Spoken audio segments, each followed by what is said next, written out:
Anyway, tradition is something which is the proof that this kind of technique may really bring result. Very simple, very much, we are Westerners, we are very practical people, we need guarantee, we need to be sure about possible result, and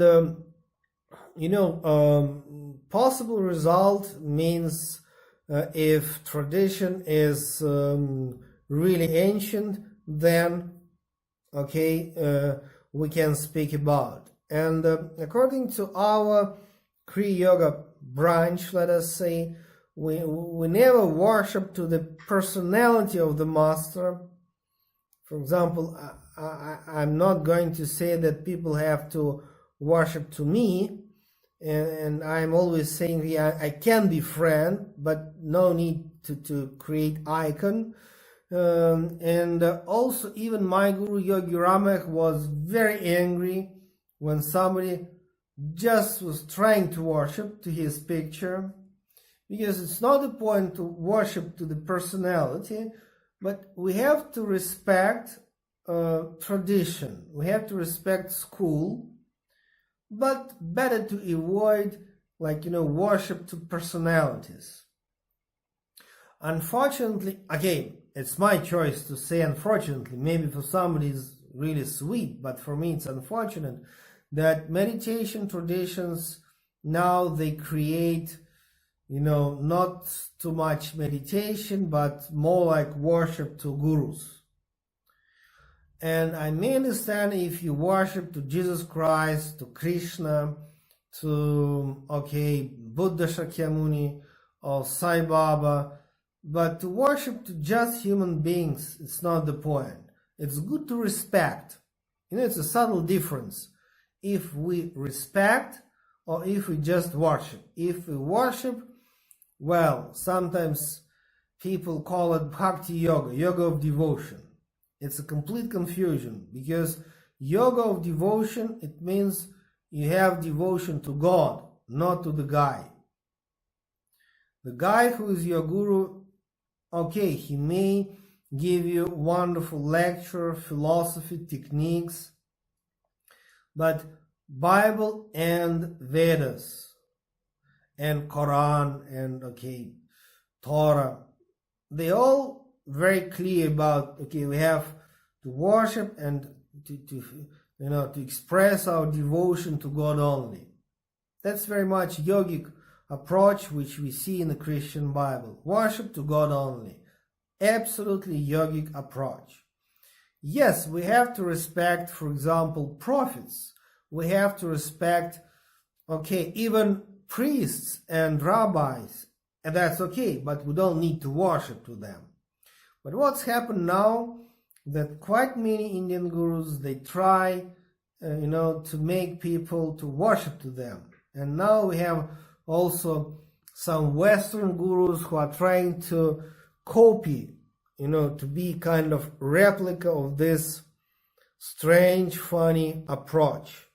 Because worship to God and then practice meditation and self-inquiry. But subtle difference, respect. Of course, we have Vedic scriptures, or we have Biblic scriptures because of tradition.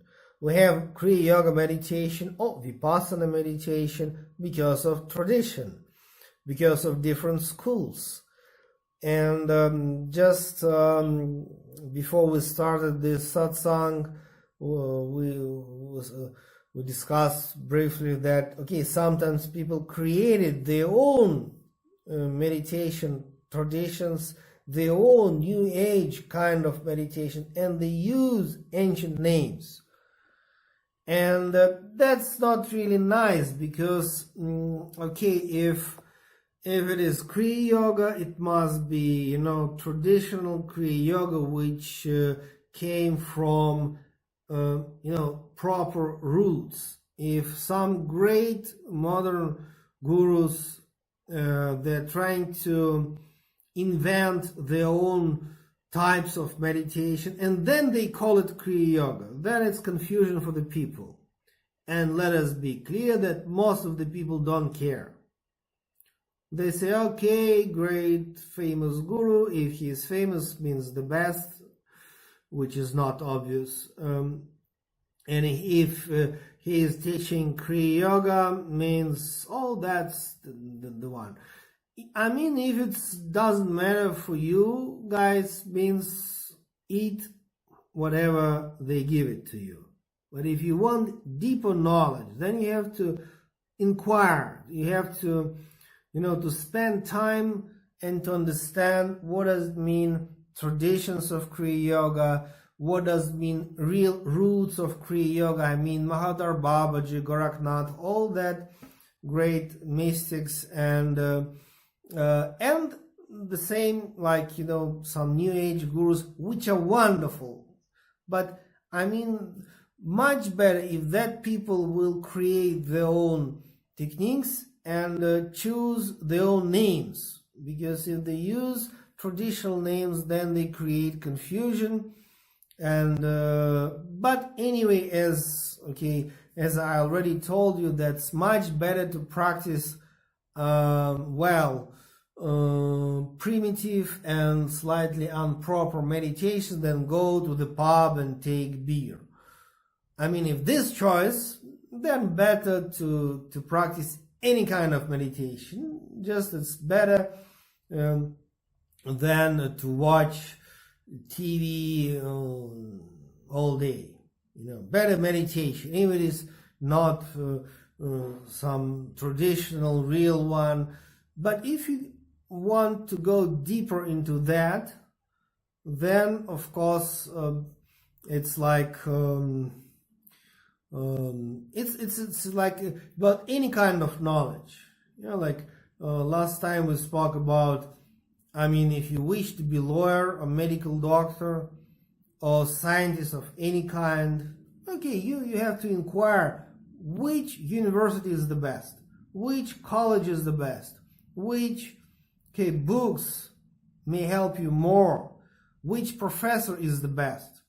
The clever student, or at least parents of clever student, they have to choose properly, okay? But in the case of meditation, it's the same, because if you just jump any possible seminar, I mean, in the beginning it must be like that, but the next step, you have to learn more about this quite complicated, actually, world space of spirituality and different yoga traditions. So it's a big journey, and it's better to be good student. Then it is possible to learn.